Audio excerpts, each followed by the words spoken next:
Hi everyone. So we recently did the unboxing of the S23 Lavender. Let's do the unboxing of the S23 Phantom Black. So let's get this one opened to see what it looks like.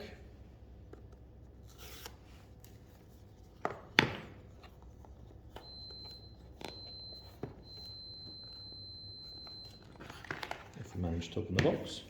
So, as we saw with the S23 Lavender, we get a few stickers of the IMEI codes.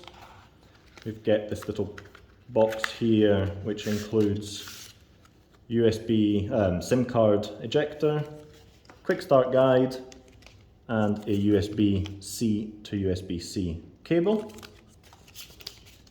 And then, as the main part of the phone, or the main part of the box, we get the phone. And this is the Phantom Black. Very light, very nice. If you compare it to the Lavender, very, very good. And what we have, speaker, camera on the front, volume keys, as we had on the previous Samsungs, on-off button, charging port, speaker and SIM card, and then nothing on this side here. And if you compare it to the S21, it's a little bit shorter, more or less the same width, and more or less the same, more or less the same height, more or less the same width as well. The cameras have changed, they're more spaced out, and they seem to be a little bit bigger. So weight-wise, it feels a lot lighter than the S21, and it feels a lot more squared.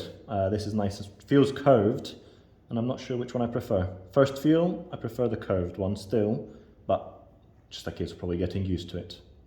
It feels good, it feels nice in one hand, it feels like you can use it quite easy, a lot easier than with the S21. So with the phone, we got the Galaxy Buds 2 Pro. And we'll just open this one up just to see how they look.